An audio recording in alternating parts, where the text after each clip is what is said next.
Salve, amigas e amigos da filosofia, bem-vindos a mais uma das nossas conversações filosóficas. Hoje eu vou conversar com o professor Fábio Abreu dos Passos, que fala de Teresina, ele é professor da Federal do Piauí, tem a pesquisa dele, o doutorado, né, na Federal de Minas Gerais, mas eu sei que ele tem também uma pesquisa em andamento, aí eu vou perguntar para ele, acho que é na Paraíba, né, que ele faz o pós-doutorado, e também tem uma produção em artes visuais muito interessante. A gente vai conversar aí tanto sobre a parte teórica, também sobre a parte artística do Fábio. É um prazer recebê-lo aqui para a gente fazer essa conversa. E fique à vontade aí, se você quiser começar falando da sua pesquisa, o que você pesquisou e tem pesquisado, e em algum momento a gente fala também da sua produção em artes visuais. E boa tarde, e sempre agradecendo a sua presença, Fábio. Como vai? Tudo bom? Tudo bem, eu que agradeço, Caio. Olá a todas, a todos e a todos. Prazer estar nesse canal aqui que tem dado essa visibilidade, esse veículo, né, para a gente poder divulgar as nossas pesquisas e também, né, trazer um pouco de reflexão para nesses tempos, né, que a gente anda com tantas crises em termos sanitários, em termos políticos.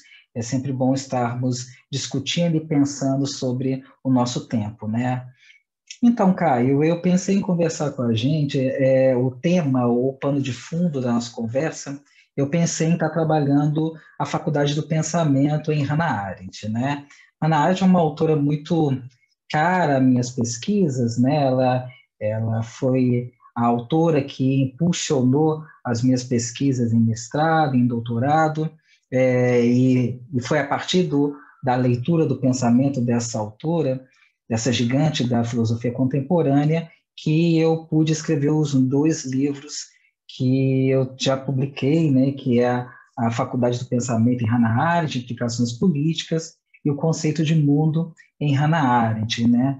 Então, desde sempre eu fico me refletindo e pensando o quanto essa faculdade espiritual, né, que a Hannah Arendt vai dar um acabamento final na sua obra inacabada, que é a vida do espírito, inacabada porque ela falece, né, antes de terminar a escrita, né, dessa obra. Então, ela trabalha as três faculdades espirituais, né, na vida do espírito, o pensar, o querer e o julgar. Mas, Caio, se a gente for nos deter na obra da Hannah Arendt, isso que ela explicita e se detém nessa obra inacabada, além de ser uma categoria que perpassa a obra dela de maneira muito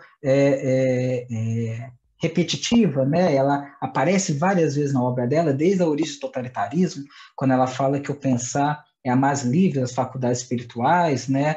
Passando, por exemplo, a última página da Condição Humana, de 58, ela exatamente faz um comparativo da faculdade de pensar com as atividades da vida ativa, né, que é o trabalho, a obra e a ação. E, na verdade, no meu entendimento, essa reflexão da Hannah Arendt sobre o pensar como eu posso dizer, é uma reflexão da reflexão. O que eu quero dizer com isso? Porque a Hannah Arendt, a vida intelectual dela foi uma vida tendo como ferramenta essa faculdade do pensamento. Não é à toa que a Arendt fala que foi com Heidegger que ela aprende a pensar e quando ela desenvolve isso de maneira muito fecunda ao longo da vida dela como um todo, né? Se a gente lembrar do prólogo da Condição Humana, a Hannah Arendt ela nos adverte, né, logo no prólogo, que o que ela propõe é muito simples, né? Claro que não é simples, né? Trata-se de pensar o que estamos fazendo, né? Então, ela já diz, né, que na introdução da Condição Humana que o que ela pretende é pensar sobre aquilo que nós estamos fazendo.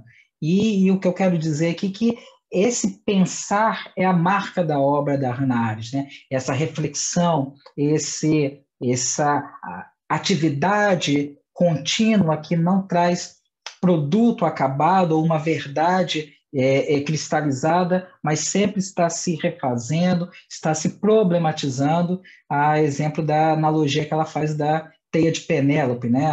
Pensar como uma teia de Penélope, né? Desfaz toda noite aquilo que fez na manhã, né? Então, ela está o tempo todo se fazendo e se desfazendo. Então, nesse debruçar sobre essa atividade espiritual que a Hannah Arendt denomina de faculdade de pensamento, uma coisa me intrigou, Caio, desde o início da minha leitura, né, sobre essa obra, né? Qual é o lugar da faculdade do pensamento na obra da Hannah Arendt? Que, a princípio, Caio, parece que a faculdade do pensamento parece que é um apêndice na obra da Hannah Arendt, né? Uma obra toda dedicada a pensar questões sobre espaço público, liberdade, revolução, totalitarismo, né? E aonde que entra, que parece que é a obra derradeira da Hannah Arendt parece que é uma obra eminentemente muito filosófica, né? Ela tem um caráter filosófico, mas parece que ela se distancia de toda a reflexão dela sobre a política. E quando a gente começa a linkar toda a obra da Hannah Arendt, que está longe de ser uma obra sistematizada, né, a gente percebe e se pergunta, né, qual que é o lugar dessa faculdade no todo da obra da Hannah Arendt e, necessariamente, qual que é a implicação política dessa faculdade, né? A Hannah Arendt, por diversas vezes, principalmente na Vida do Espírito, ela reiteradamente nos adverte que a faculdade do pensamento não nos dota com nenhuma ferramenta para a ação política, porque o pensar é exatamente isso, essa desconstrução. Ao final da atividade do pensar, nós não estamos, nós não possuímos nenhum tipo de categoria para a ação política, né? Na verdade, a Hannah Arendt quer uma desconstrução de todo um legado que a tradição filosófica nos deu sobre o pensar, que o pensar, o final da atividade do pensar, é a busca de uma verdade inquestionável. Não é a Hannah Arendt, para ela, o pensar não é isso, né? O pensar é esse diálogo silencioso do eu consigo mesmo, né? No qual eu antecipo a certeza de que a pluralidade é a lei da Terra, né? Então, se o pensar não nos dota com ferramentas para a ação, qual seria essa implicação política do pensar? Nas obras da Arendt, ela sempre vai pontuando de que a implicação política do pensar é o efeito liberador que essa atividade tem sobre o juízo, né? Para ela, o juízo é a mais política das faculdades espirituais, porque é o juízo que nos dota com a capacidade de julgar isso é certo, isso é errado, isso é belo, isso é feio, e é ele que, nos espaços públicos, tem essa possibilidade de fazer esse tipo de demarcação, e essa demarcação é muito cara à cena pública, né? Mas aí eu sempre me perguntava, Caio, é somente essa implicação política do pensar? Um efeito liberador sobre uma outra atividade, né? E uma outra questão que me intrigava muito é quando ela diz que as faculdades espirituais elas são autônomas. Bem, se elas são autônomas, por que a única implicação política do pensar seria uma relação com uma outra atividade? E aí, nessa minha pesquisa, eu problematizo e tenho uma hipótese de que, em situações limites, né, no qual o espaço público ele se torna um deserto, no qual a ação conjunta não se faz possível, e isso, é claro, nós estamos falando de regimes de exceção, né, a exemplo do regime totalitário, né, a não ação provocada pela reflexão do pensar seria um tipo de ação. Então, em situações limites, né, quando esse eu que realiza essa atividade de pensar, que se desdobra em dois e faz esse movimento de diálogo do eu consigo mesmo, quando esse diálogo faz com que as normas de ação não tenham significado para eles, a exemplo das normas do Terceiro Reich, né, que colocava que o judeu é uma raça inferior e por isso que ele devia ser dizimado, quando esse tipo de normatização não dá sentido para a sua ação, essa não ação, essa recusa a agir é um tipo de ação. E aí a minha recusa a não agir aparece, Caio, como uma espécie de exemplo. Então, a Hannah Arendt, num texto dela, entre o passado e o futuro, ela vai nos chamar a atenção exatamente para isso que eu estou falando, né? O pensamento só pode se tornar prático e inspirar ações quando consegue manifestar-se sobre o disfarce de um exemplo.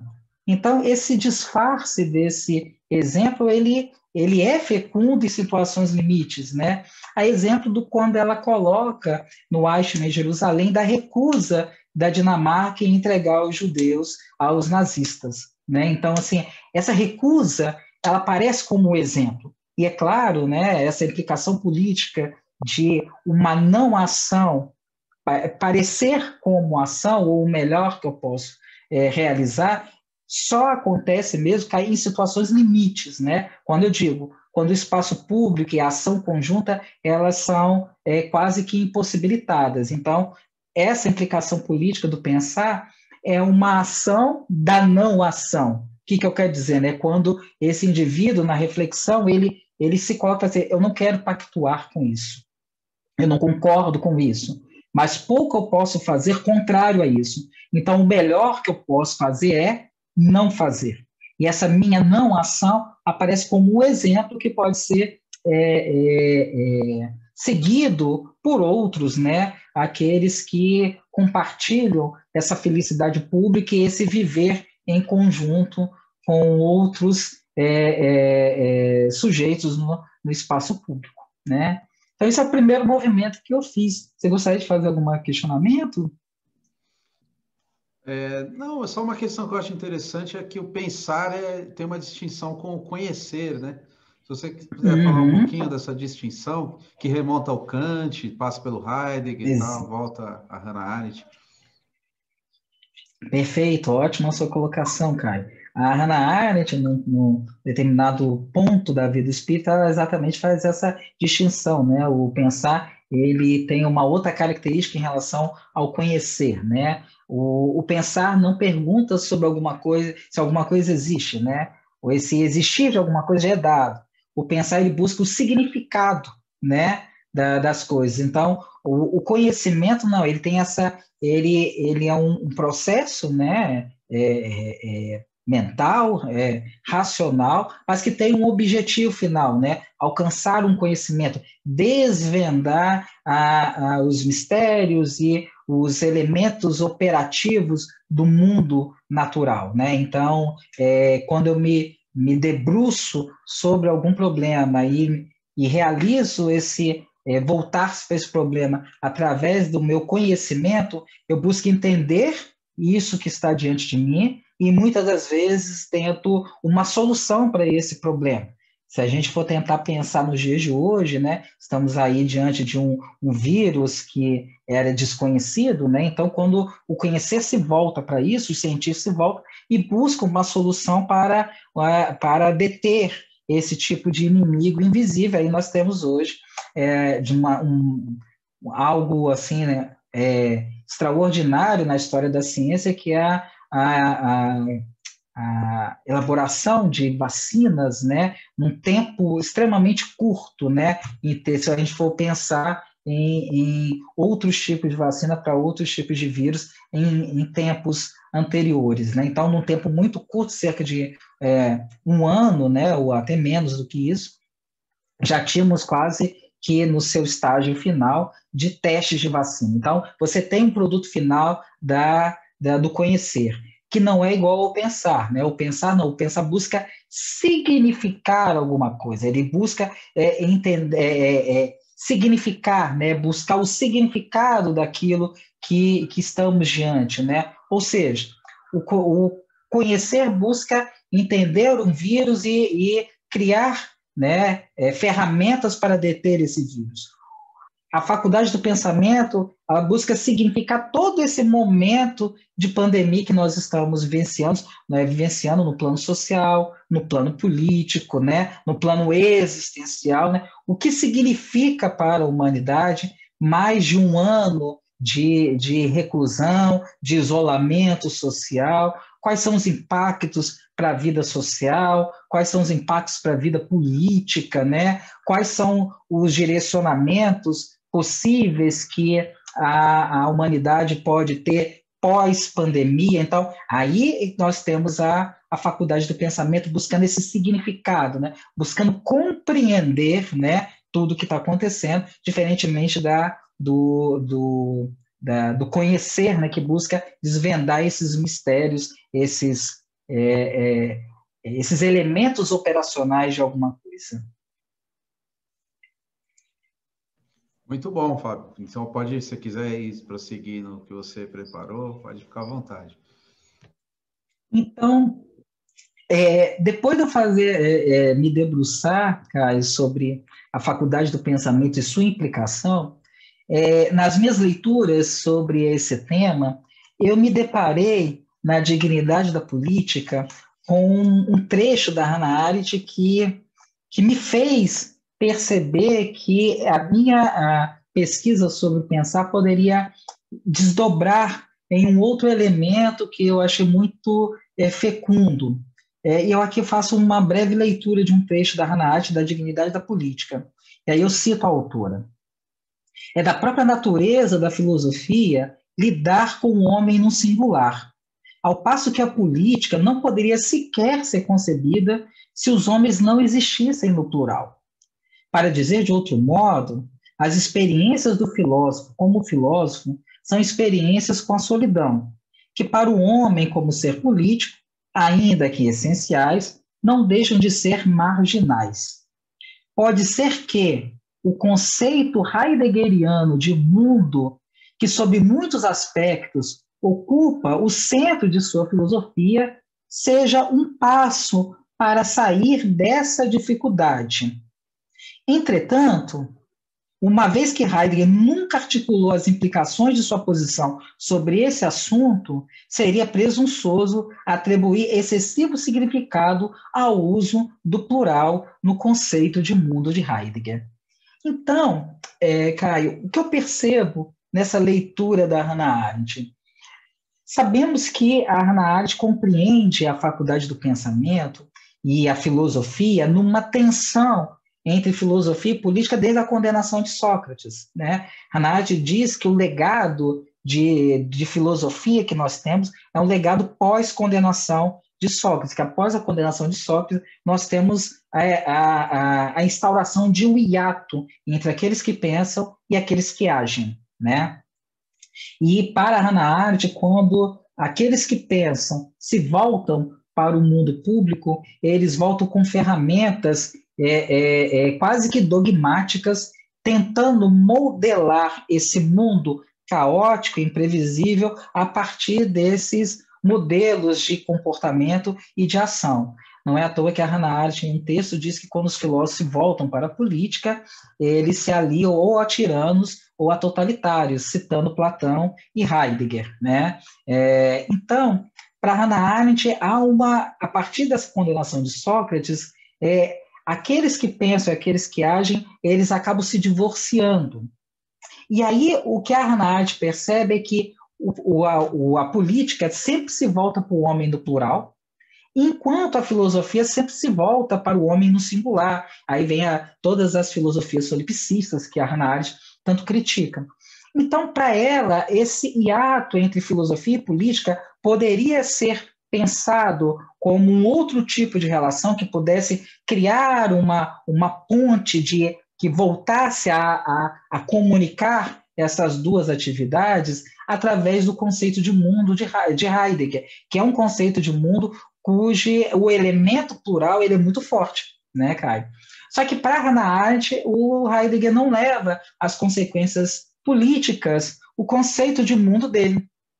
E qual foi a minha aposta? A Arendt faz isso, né? Então, no desdobramento dessa pesquisa sobre a faculdade do pensamento, que eu disse agora há pouco, né? O que há, né? O que eu percebo é que na faculdade do pensamento há uma antecipação de um elemento que é fundante em termos de mundo e Hannah Arendt, ou seja, a pluralidade humana. Então, a Hannah Arendt, num determinado momento, ela fala que mundo sem homens é uma contradição em termos. E aí eu refaço essa frase, né? Mundo sem humanidade é uma contradição em termos. porque a Arendt ela se influencia pelo conceito de mundo em Heidegger, e para ela, mundo é diferente de terra. Né? Terra é o solo natural a partir do qual o mundo se ergue. E o mundo é um artifício humano. Né? O mundo, no entendimento da Hannah Arendt, não é somente os artifícios materiais, mas também são os artifícios imateriais, como cultura, como linguagem, como hábitos, como códigos de conduta. Tudo isso, em seu conjunto, ele forma aquilo que a Arendt entende de mundo. Né?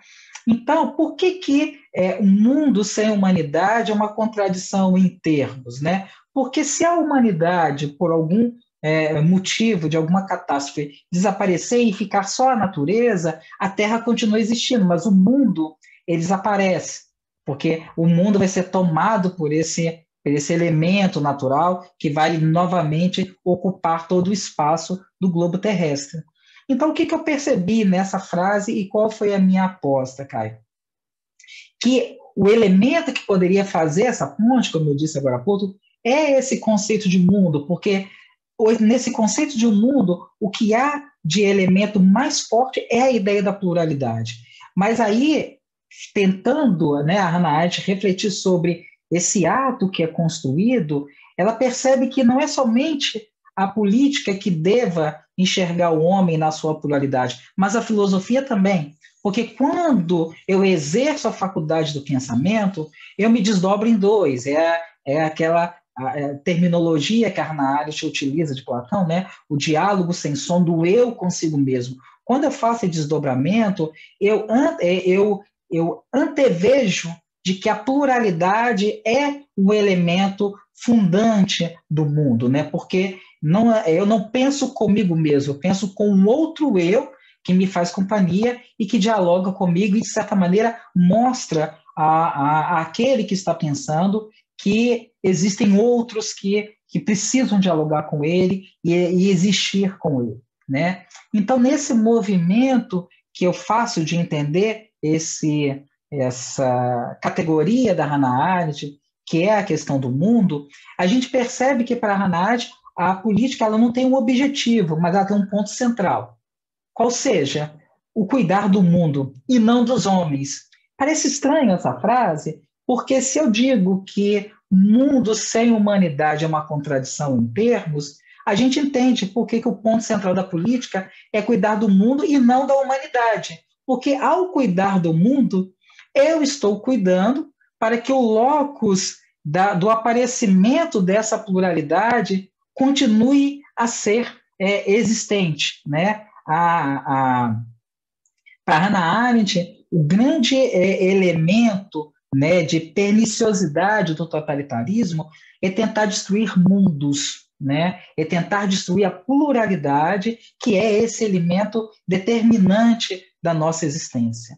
Então, no meu entendimento, né, fazendo esse desdobramento em relação à pesquisa da Faculdade de Pensamento, eu percebi que nessa faculdade há essa antecipação da certeza de que a pluralidade é a lei da Terra e, portanto, há uma antecipação desse elemento político pungente da obra da Hannah Arendt, que é a pluralidade.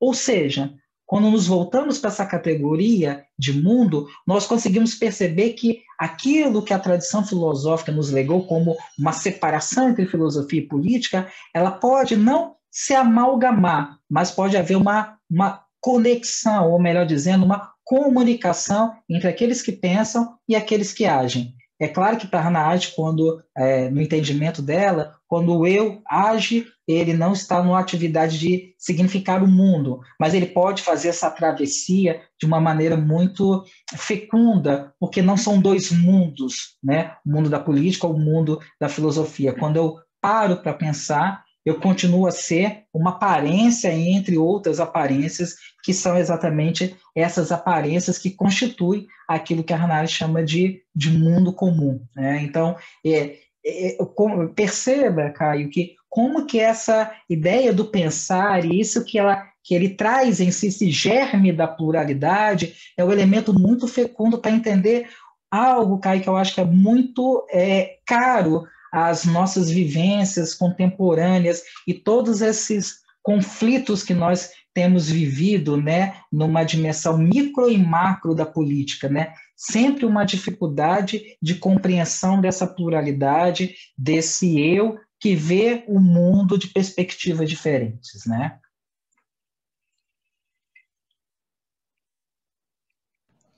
Muito bom, Fábio. Alguma questão, querido? Não, para mim está claríssimo. Gostei muito da exposição até aqui. Uhum. Aí fique à vontade se quiser continuar, quiser falar também da sua produção visual. Não sei se você tem mais coisa preparada aí para continuar sobre essa questão política e filosófica da Arendt. Uhum. Então, Caio, como a gente está aqui conversando, né, o que a gente percebe é que a Faculdade do Pensamento em Hannah Arendt, ela nos dota com uma categoria muito interessante para a gente poder, né, refletir sobre quais são um elemento que esteja tão ausente do nosso cotidiano e que é tão fecundo para essa existência humana, né? A Hannah Arendt diz que uma vida sem pensamento ela é até possível, mas ela fracassa em desabrochar essa força humana que existe, né? Nós somos seres pensantes, né? Não no sentido de sermos naturalmente seres pensantes. A Arendt não concordaria com essa terminologia aristotélica, que nós somos animais políticos, né? A questão da política é uma possibilidade entre outras, né, possibilidades. Mas eu percebo que essa atividade do pensar, como eu disse agora há pouco aqui para você, né, que de certa maneira é uma atividade que acompanhou a Hannah Arendt em toda a sua trajetória intelectual, ela pode nos ajudar a responder, junto com a Hannah Arendt, uma indagação que o tempo todo ela faz em diversos momentos da obra dela, né? Ou seja, qual é o sentido da política, né?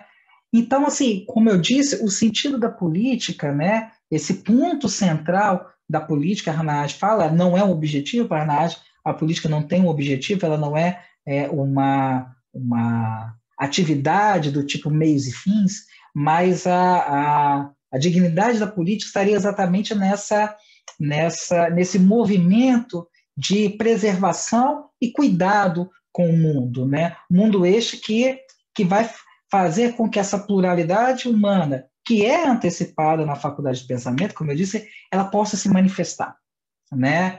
E o que nós estamos vendo de maneira muito recorrente são ataques a que esse lugar, esse locus privilegiado do aparecimento da pluralidade, ele seja o tempo todo atacado, dilacerado e desertificado, né? O que nós vemos, e aí nós entramos, né, num tema muito caro a Hannah Arendt, né, que é a vitória da necessidade sobre a liberdade, é de que esse esvaziamento desse espaço primordial de aparecimento da pluralidade, ele faz com que o homem se volte para ele mesmo, não no sentido de refletir enquanto um ego pensante, mas no sentido de voltar para si mesmo, num movimento solipsista, no qual o único elemento de que eu volto como preocupação de manutenção é com o eu e a preservação do eu no sentido biológico. Vejam bem como que é interessante isso, Caio. Quando eu estou na faculdade refletindo o mundo a partir dessa ativação do pensar, eu não entro no movimento solipsista do eu trancado em si mesmo, no qual a pluralidade ela é esquecida e eu só me preocupo com os resultados das minhas atividades lógicas mentais e com o meu eu biológico. O pensar, ele sempre se volta para fora de si, porque o que alimenta a faculdade do pensamento é o mundo vivido. E é esse mundo vivido que eu coloco diante de mim para buscar o significado das coisas é que me faz eu me desdobrar e antecipar essa pluralidade que é esse elemento constituidor do mundo.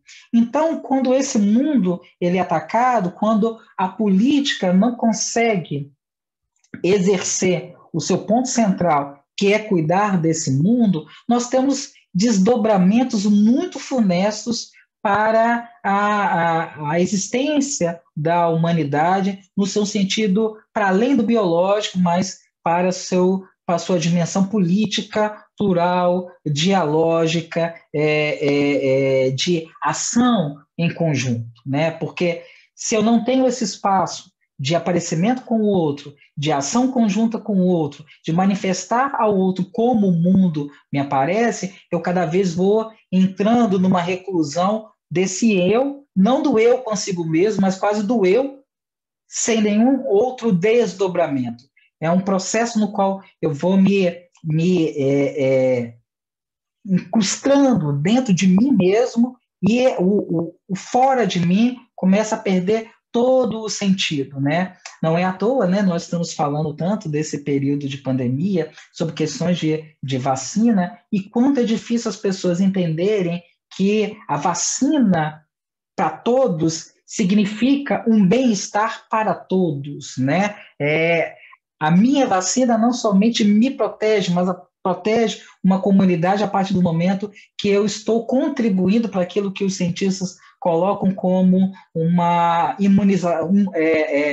imunização de rebanho, né? Então, o que é isso, né? Quando eu me volto e quero me vacinar, eu não estou somente preocupado com eu estou preocupado com a humanidade, com o outro, que eu quero que o outro esteja bem. Eu desperto em mim um sentimento de felicidade pública, que eu não quero somente que o eu esteja preservado desse vírus. Eu espero que a humanidade como um todo esteja preservada, porque eu sem o outro, não há significado nisso. Como eu disse para você, mundo sem humanidade é uma contradição em termos. Não adianta eu pensar numa vida benéfica só para o eu preciso pensar exatamente num espaço de convívio plural. E esse espaço de convívio plural, ele é significado e antecipado pela faculdade do pensamento.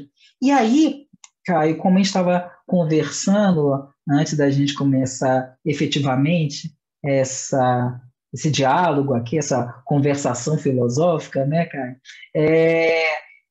Tem trecho da Hannah Arendt que mostra uma outra faceta da faculdade do pensamento, né? Que também me despertou o meu interesse, né? Quando a Hannah Arendt ela diz que a fonte imediata da obra de arte é a capacidade humana de pensar. E aí, né, tentando fazer uma ligação com aquilo que eu pesquisei e também continua sendo uma companheira nessas reflexões para a minha produção acadêmica, a minha produção enquanto pesquisador de filosofia, é que os meus trabalhos artísticos, né, como você disse, também sou um artista visual, ele está intimamente ligado a todas essas reflexões filosóficas que eu realizo, né? Eu posso dizer sem nenhum tipo de erro que as reflexões filosóficas aparecem para a minha ação artística como um pano de fundo, como esse elemento fecundo que alimenta os meus trabalhos artísticos, né? E quais são esses trabalhos artísticos? Qual que é o tema deles, né? Não sei se todos sabem, né? Eu sou uma pessoa com deficiência, eu sou paraplégico, né?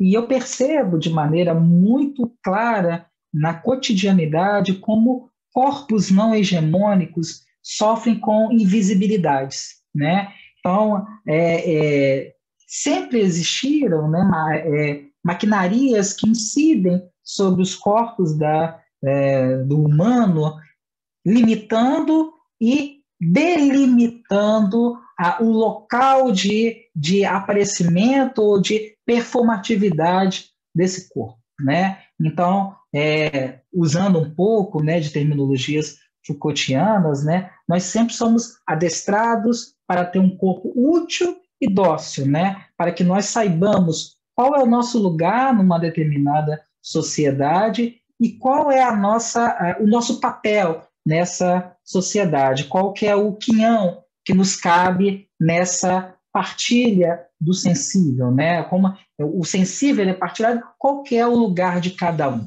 Aí vem essas nomenclaturas, né? Eu comento uma coisa, Caio, que é interessante.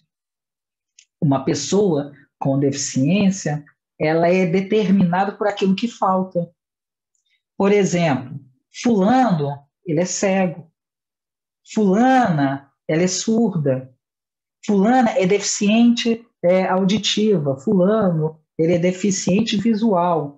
Fulano, ele é cadeirante. Eu sempre comento isso, né, que aquilo que me determina é um artefato, né, uma construção humana que me permite me deslocar, mas é o que determina a minha pessoa, né? Eu sou uma pessoa cadeirante, né? Eu sou aquele objeto que me ajuda a me locomover. Então é interessante de que o que essa maquinaria faz, né? Ela pega esse corpo, né, dessa pessoa com deficiência, ela faz um esquadrinhamento e depois ela monta ele de novo, quase que fragmentado. Ou seja, ele não é mais um todo, um corpo todo que é saudável, é belo e é útil, mas ao contrário, ele é um corpo feio, ele é um corpo deformado, ele é um corpo quase que inútil, né? E por conta disso, ele deve ser invisibilizado. Então eu percebo, Caio, que quanto que esses corpos eles sofrem essa incidência dessa obscuridade, dessa não visibilidade nas sociedades. Sempre foram, né? E a contemporaneidade não é diferente disso, né? Você percebe essa invisibilidade desses corpos de maneira muito cotidiana. Quando você, por exemplo, alguém para uma moto, um carro, numa vaga para uma pessoa com deficiência, né? Eu não vi que aqui era uma vaga, ou então quando bloqueia uma rampa de acesso, né? Todos esses elementos parecem muito simples e muito corriqueiros, nada mais é do que a comprovação dessa invisibilidade desse corpo, né? Ou desses corpos. Ou seja, eu não imagino que um corpo vai precisar se deslocar e vai precisar desse espaço, né? Você tem, por exemplo, caixas eletrônicos de bancos que são de uso prioritário para pessoas com deficiência, mas ele não tem nenhum tipo de preparo, porque ele é alto, você não consegue enxergar a tela do monitor, você não consegue colocar um cartão, ou seja, a invisibilidade ela aparece em vários desses momentos. Então, se na vida nossa, da sociedade, esses corpos são invisibilizados, o que é essa atividade do pensar, né, que eu falo que a arte me ajuda, me influencia também nos meus trabalhos artísticos, o que me levou a questionar, né? Qual que é o locus desse corpo invisibilizado no interior das artes visuais? É claro, né, que aí também é um locus de não lugar, né? Um lugar do não lugar, né? Ou seja, não há espaço para esses corpos. Esses corpos são invisibilizados. Quando a gente, por exemplo, vê uma exposição, um trabalho artístico de um corpo, por exemplo, desnudo, o que nós vemos nesse corpo? Um corpo belo, um corpo esteticamente dentro dos padrões de beleza, né? Dentro dos cânones de perfeição corporal, né? Você não imagina em ver uma modelo que posa ou um modelo que posa com algum dos seus membros atrofiados ou algum dos seus membros amputados. Você não imagina que alguém vai retratar isso e vai ver beleza nisso. Então, esses meus trabalhos artísticos, eles buscam exatamente o quê? Tentar, né, representar em forma de desenho esses corpos de pessoas que são invisibilizadas, né? Então, é uma pesquisa que eu estou realizando agora, né, que tem me dado muita satisfação, né, que é uma pesquisa tanto no âmbito prático artístico, porque eu faço esses desenhos, como também no campo teórico, porque eu estou trabalhando, estou escrevendo né, até um livro, né, eu estou escrevendo sobre exatamente essa invisibilidade desses corpos, como que no interior da filosofia, como o corpo foi tensionado ao longo dessa história da filosofia, desde obras como Platão, né? Platão fala do corpo como cárcere da alma, né? Uma negação do corpo, né? E até teóricos que trazem a importância do corpo, né, na contemporaneidade, a exemplo do Merleau-Ponty e outros autores, né?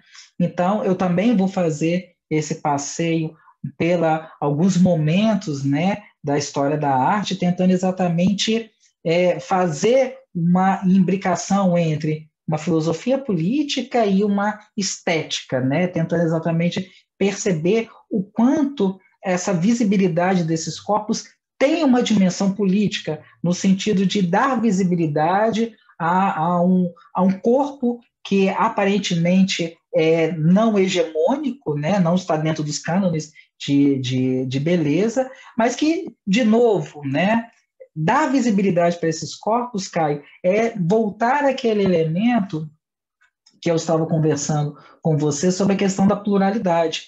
Essa visibilidade desses corpos é essa possibilidade de ratificação de que a pluralidade é a lei da Terra, né? Pluralidade é essa, insisto, né, que ela é antevista e percebida pela faculdade do pensamento.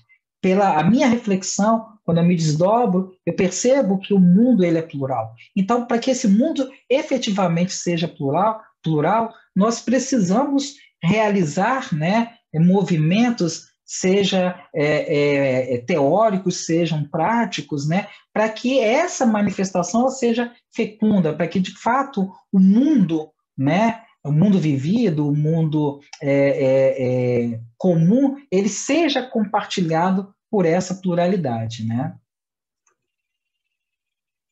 Alguma questão, querido?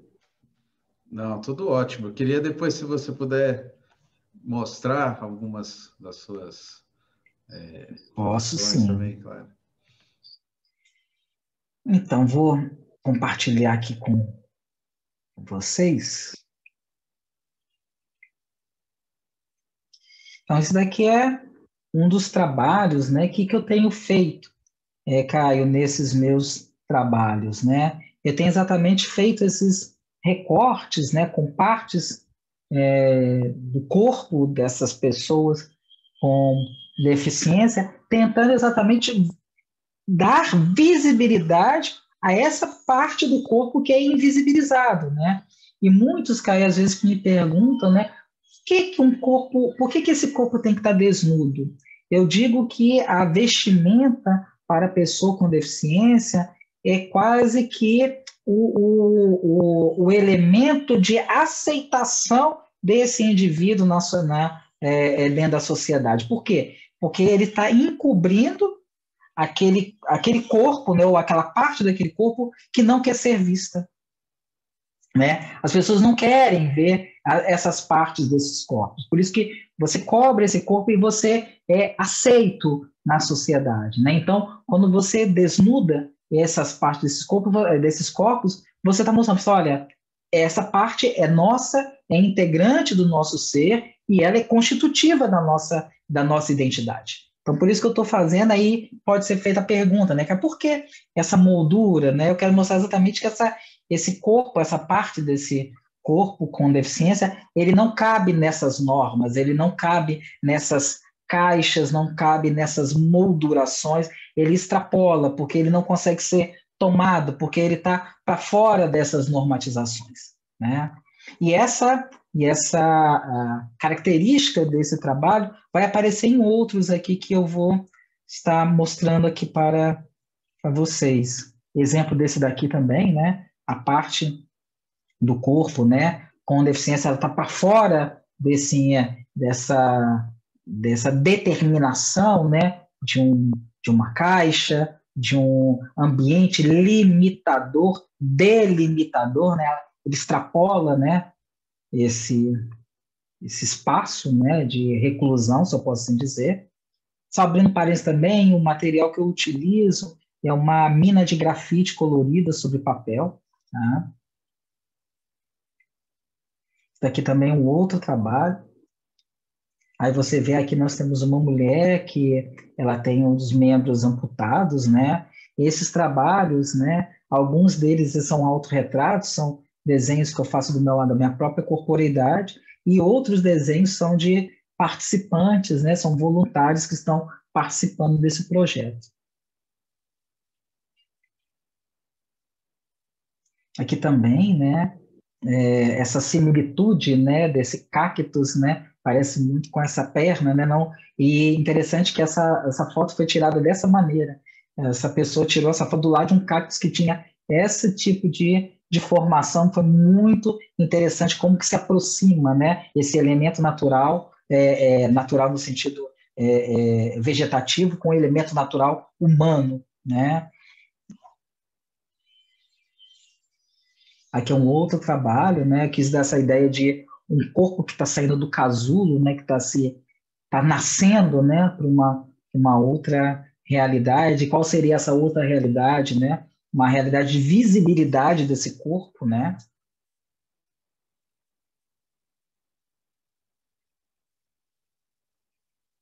Aqui eu tenho outro trabalho, né? A minha intenção nesse trabalho, né, é mostrar exatamente que nesse chão aqui que tem esses limitadores, né, esses, é, esses recortes, né, do espaço, né, quando vai chegando perto dela, do pé dela, esse recorte do chão ele vai desaparecendo, né? É como se para que esse corpo exista, né, em sua plenitude, ele precise romper com esses limitadores, né? Porque os limitadores são que esse corpo não deva aparecer. Né? Então, romper com esses limitadores é fazer com que esse corpo passe a ser visível, né? E não invisível.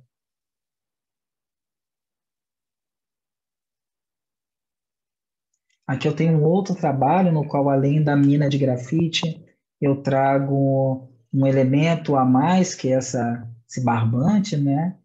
E eu tento exatamente mostrar que esse barbante é quase uma moldura que é um cordão umbilical que está sendo rompido, né? Eu estou rompendo com essa moldura, né, que limita esse corpo, né, que não permite que ele saia, né? Então, se dá para perceber, esse cordão aqui, ele não continua com o umbigo, ele está rompido, né? Mostrando exatamente essa libertação desse corpo, desse cordão umbilical que é a própria moldura do desenho, né? Ele rompe com essa moldura, né?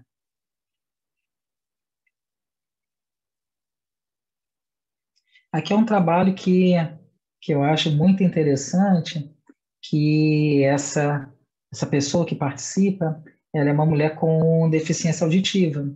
Eu pensei muito como que eu poderia representar esse corpo, que também é um corpo deficiente, porque a princípio é simplesmente um corpo sem nenhum tipo de deficiência. Né? E como representar uma surdez?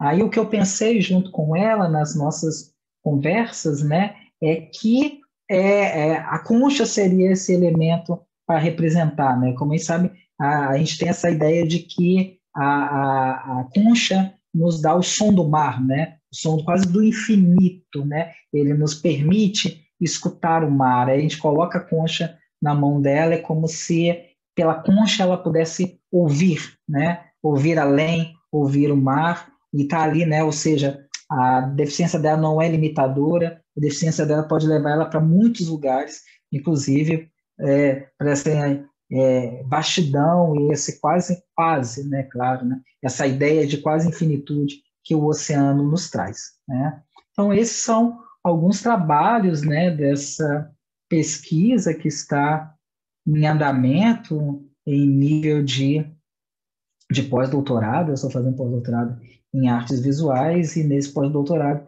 eu estou tanto trabalhando com esses elementos artísticos, né, de desenho, quanto essa pesquisa teórica, no qual eu tenho utilizado vários autores, como Arendt, como Foucault, como Jacques Rancière, exatamente para dar essa sustentação, para pensar, né, quais são essas maquinarias que incidem sobre os corpos e fazem com que alguns corpos sejam relegados, né, à invisibilidade e outros não, né? Quais são essas maquinarias que fazem essa polarização entre belos, sadios e úteis feios, né, doentes e inúteis, né, essa polarização, né, que tanto, é claro que eu estou fazendo um recorte, né, Caio, do corpo da pessoa com deficiência, mas essa invisibilidade, ela acomete vários outros corpos, né, pessoa LGBTQ+, mulheres, negros, né, tantos e tantos invisibilizados, né, que são relegados a esse lugar marginal da sociedade, né? Muito bom, Fábio, muito interessante. Tanto a sua pesquisa teórica quanto a sua produção, e elas estão interligadas, é muito legal. E obrigado por você ter apresentado aqui também, né, uma parte do seu trabalho. E fiquei muito contente de conversar. Se quiser ainda dizer mais alguma coisa, fica à vontade aí. Eu gostaria só, mais uma vez, de agradecer pelo convite, né? Dizer que essas pesquisas em torno do pensamento da Hannah Arendt, elas se fazem fecundas aqui em Teresina, através do núcleo de pesquisa Hannah Arendt, né?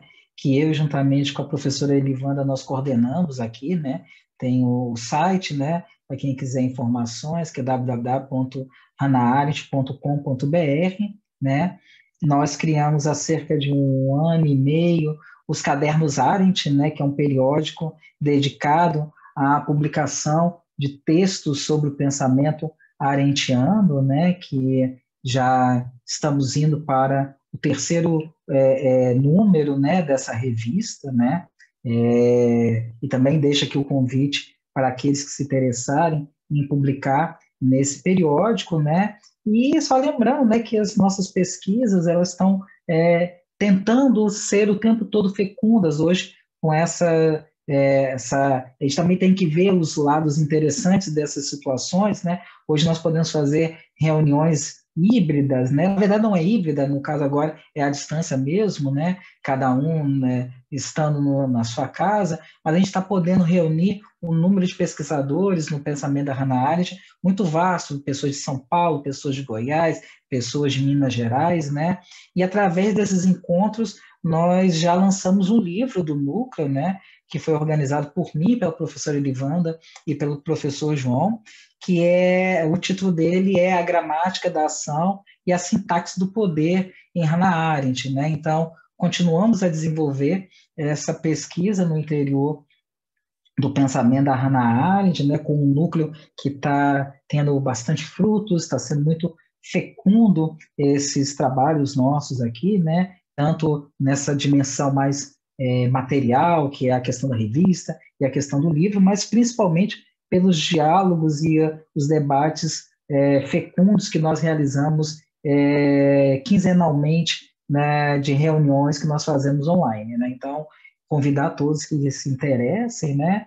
E também, né, se quem quiser ver mais os meus trabalhos, né, tem o meu portfólio virtual e tem o meu Instagram. O Instagram é @passosdaarte e o meu portfólio virtual é fabiopassos.com, tá? Então, assim, quem quiser, né, conhecer mais trabalho, tem aí um convite, não somente dessa dimensão artística, mas da dimensão também de pesquisa, né, em torno do pensamento da Hannah Arendt, da questão do núcleo, né? E mais uma vez, Caio, agradecer muitíssimo pelo seu convite. Foi um grande prazer mesmo estar aqui conversando com você e com todos aqueles que vão nos ver e nos ouvir, né? E espero ter podido trazer, né, alguns elementos que possam nos ajudar a pensar, a refletir sobre o nosso tempo, a nossa temporalidade e agradecer. Muito obrigado. Valeu, Fábio. Eu que agradeço. Depois eu ponho os links aí das coisas que você divulgou para facilitar o acesso às pessoas, na descrição aqui do vídeo. E agradeço também a quem nos assistiu aqui. Podem comentar o que vocês acharam, como sempre peço, né, para a gente saber o que vocês estão achando e continuarmos a conversa. E fiquem ligados nas próximas conversações filosóficas.